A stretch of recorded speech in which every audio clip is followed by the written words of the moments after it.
Tago sa butong lamig na naman ang naramdaman sa bansa nito mga nakaraang araw dahil sa muling pagbugso ng hanging amihan. Sa katunayan, may ilang lugar sa Benguet ang nakapagtala ng frost o andap sa mga pananim.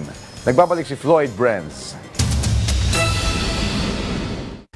Sa gitna ng malamig na simoy ng hangin sa kabundukan ng Benguet, tila nagising ang ilang sakahan sa isang pambihirang tanawin.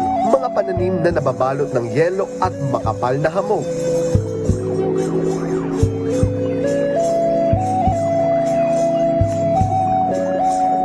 Sa video upload ni Henry Lakbawan,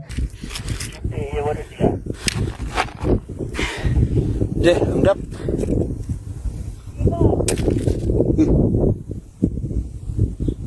pinakita niya na ganito kakapal ang yelo sa ilang bahagi ng daan na ito. Sa isa pang video na upload din ng isang netizen, makikita na pinapalibutan ng yelo ang isang punong ito. Ang farmer naman na ito na si Maverick Banyes, manual niyang inaalis ang yelo na ito sa kanyang tanim na gulay. Kahit ang tanawin ng Mount Pulag, napapalibutan din ng andap.